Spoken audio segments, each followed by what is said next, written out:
Hello.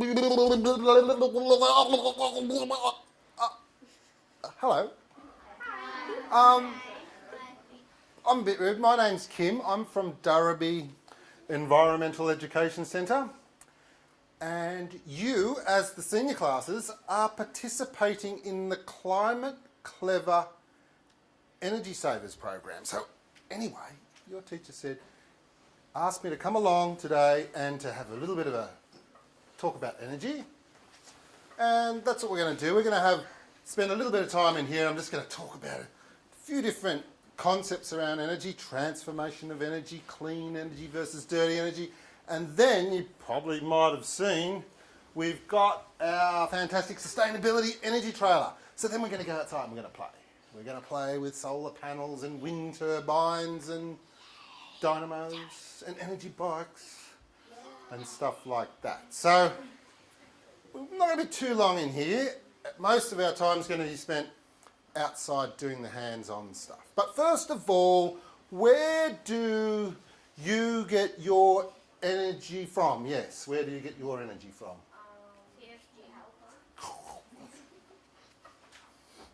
Yes. Speak up into the microphone. Where do you get your energy from? The sun. Yeah, you do get your energy from the sun. But hands up if you eat food. Hands down. Hands up if you get your food from sunlight. So if I'm hungry, I just go, I just get a little sunlight on my tongue. And that's it, I'm full now. I've eaten that sunlight and I've made food from that. Is that true? No. No, it's not. I'm not a plant. I don't photosynthesize. My tongue is not a leaf. Leaves are like the factories where plants make their food from sunlight. Leaves are like the factories on plants where they make their food from sunlight. So you might eat bread, you might eat pasta, you might eat fruit, you might eat vegetables, you might eat a cow or a chicken or a lamb, something that has eaten plants, but all energy comes from the sun. It's weird. It's like that movie. Hands up if you've seen Transformers. You know the movie Transformers? Yeah. Okay, cool. Hands down. Yeah, it's like they've got these robots and they go, and they can go and turn on a plane and they can robot and they shoot stuff. They can transform from one form to another. So we've got energy from the sun. That energy transforms. Plants use that energy. They build plant matter. We get the energy from the plants, or we get the energy by eating something else that has eaten plants. Maybe you eat snails, like in France, or frogs. They eat plants. So there's this energy that is transferred. All right. There's lots of different forms of energy. Where does that's electrical energy, that's electricity. Where does electricity come from? Yes. Speak up into the microphone. Electricity, where does that come from? I remember it comes from the sun, doesn't it? Doesn't all energy come from the sun? No. How does that work? All energy comes from the sun? Yes. All energy comes from the sun because when the sun projects onto solar panels, all little atoms go crazy, creating electricity. That's right. But this energy, most of our electricity in Australia comes from coal-fired power stations. That's coal. That is a piece of captured sunlight that's as old as dinosaurs. That's about 120 million years old, a captured piece of sunlight. What's happened is the sun shone on plants in a swamp. The leaves and the branches have all when they've died, they've gone underwater so they don't break down. It's been squashed down, probably from about the height of the roof down into about that thickness. That much is squashed down, and the energy's still in that plant. And all we have to do, because this is what adults do, you know how kids aren't very smart. In fact, kids are quite dumb. I think I was talking to some people. Yeah, no, because what they don't realise is this is how most of the electricity in Australia is made, by coal-fired power stations. So all we have to do is get the sunlight, have it shine on a tree, it falls down in a swamp, gets squashed down, you only have to wait about 120 million years, then you get a big bulldozer and you dig it up and you put it on a train, and then it goes to a coal-powered power station, and then you use the energy in there to, you burn it and you create heat. And then the heat heats water, water turns to steam, steam rushes through a pipe, spins a turbine, and that turbine makes electricity. Now that's easy, isn't it? Now is that clean or dirty energy? Dirty. Oh, okay. All right. Now you know how I said kids aren't very smart? This is probably how kids would probably like to do it now. Instead of having sunlight, fall on trees, in a swamp, get squashed down, dig it up, take it to a power station, heat water, turn it to steam, steam rushes through a pipe, spins a turbine, makes electricity. Now I'll say this very slowly because kids are dumb. This is how solar panels, photovoltaics, work, okay? Ready? It's very complicated. You probably won't understand. The sunlight shines on the panel and it makes electricity. Okay, I'll say it again because this guy here, he didn't understand.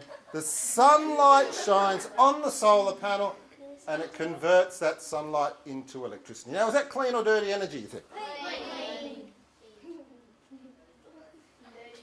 Is it as good as... No. All right, so yeah, you guys aren't... You're not really dumb. Thank you. You're probably smarter. I reckon you're smart enough to know this. Does that water there have energy? Yes. It does. It has stored energy. Does this moving water have energy? Yes. Would it have enough energy if I dive in there to go and get splashed down in there? Yes.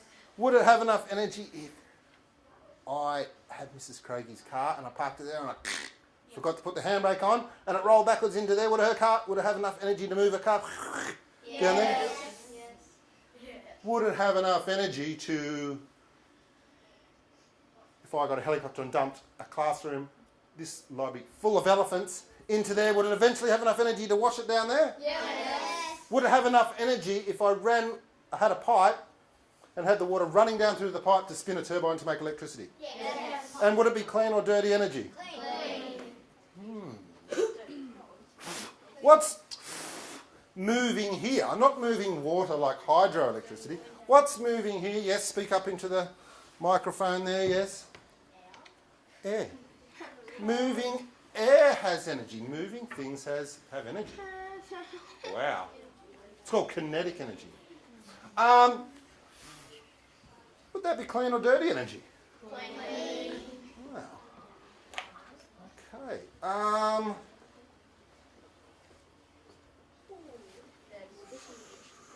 am I going to explain this one? Hands up if you've seen the movie Finding Nemo. Okay, hands down. Now, you know when they have Nemo's father's looking for him and he travels across and he meets those turtles? Yeah. And they're, hey, like surfer dude, and they're woo-woo, and they're in the Australian East Coast Current, and they're going, woo. It's like a big roller coaster ride. If we put these in the Australian East Coast Current, would it have enough energy to spin those turbines to make electricity? Yes. Would that be clean or dirty energy? Clean. And would it run out? No.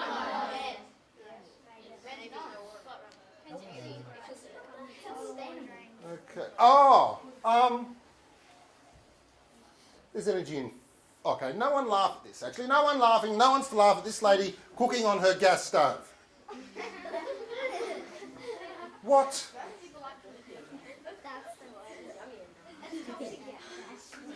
You know all the cows around here could power every barbecue in every house? All your houses. You could cook on it. You could heat with it.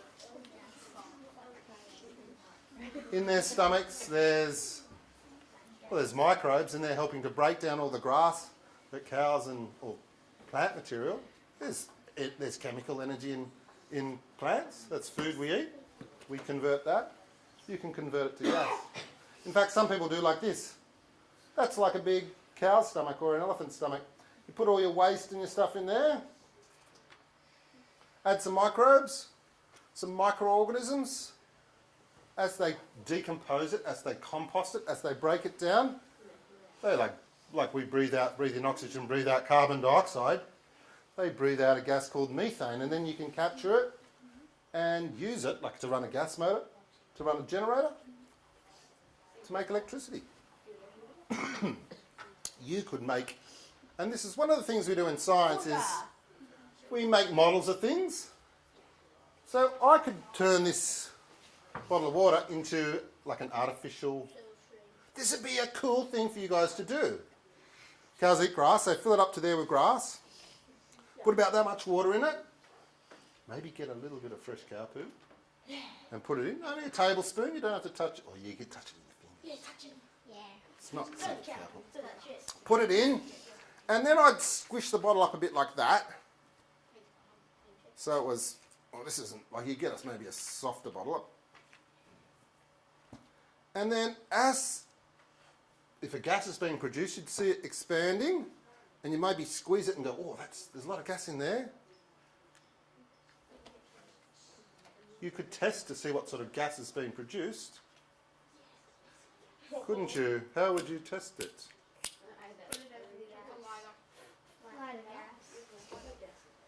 You would need supervision, teacher supervision.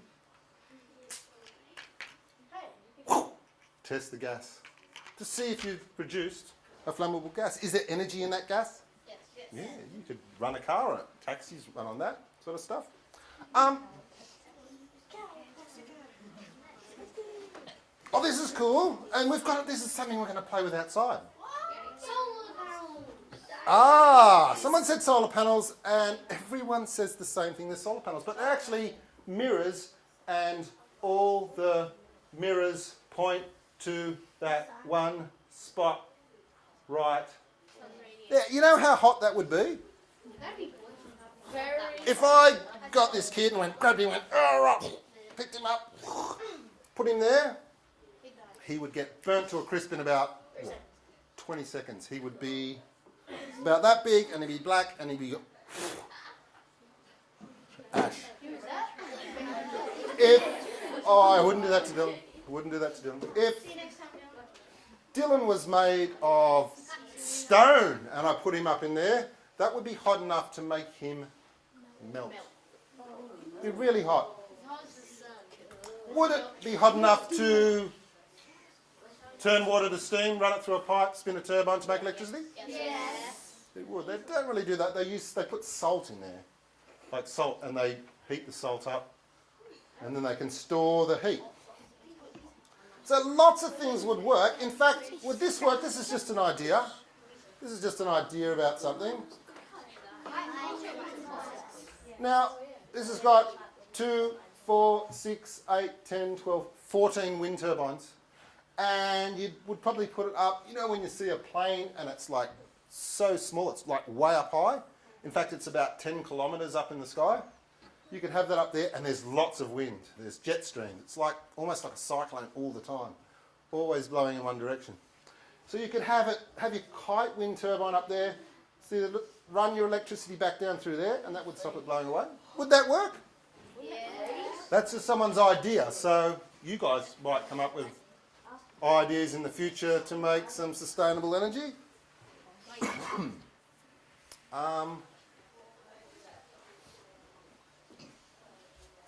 Well, I've only... Yeah, okay, I'll try this.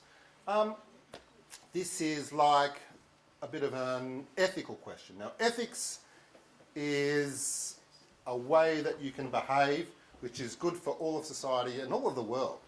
You can choose to behave ethically and make decisions based on what's good for everyone and what's good for the planet and the environment. or you can behave not so ethically. So this is something I would normally do with high school kids. Talk to them about you're a smart group and you're one of our favourite schools. What do you think this means? And this has got to do with energy, because you can have solar panels on your roof and wind turbines and generate energy sustainably, but the best thing to do is not to use energy to begin with. So we've got a big square with wants, and then we've got a smaller square with needs. So can anyone explain what's going on there? What do you think that means? What do you think this, well, it's a cartoon, I suppose. Well, because that's like how much wants we buy, and then that's like how much needs we do. We buy like massive amounts of what we want. Do we actually need all that stuff? No. And, well, everything that's plastic, which is almost everything in the world, takes energy to make, and plastic comes from oil. All the chairs you're sitting on, all the plastic light fittings, all the plastic here. Everyone might want to have a big flat screen telly in their room, Xbox, Nintendo, DSi, Wii, iPad, iPod, MacBook Pro, phones, all that stuff in your room, but do you actually need it? No. In Australia, what you don't realise that even if you think you're really poor in Australia, you're actually very rich compared to other people in the world. Even if you think you're the poorest person in the whole of Lismore and Byron Shire, you're richer than 90% of people in the world. 70% of people have to go and collect firewood to cook with and to heat. They don't have electricity, they don't have stoves and things like that, and microwaves and all those sorts of things. All those sorts of things that use energy. So in Australia, in the Western world, we use a lot of energy.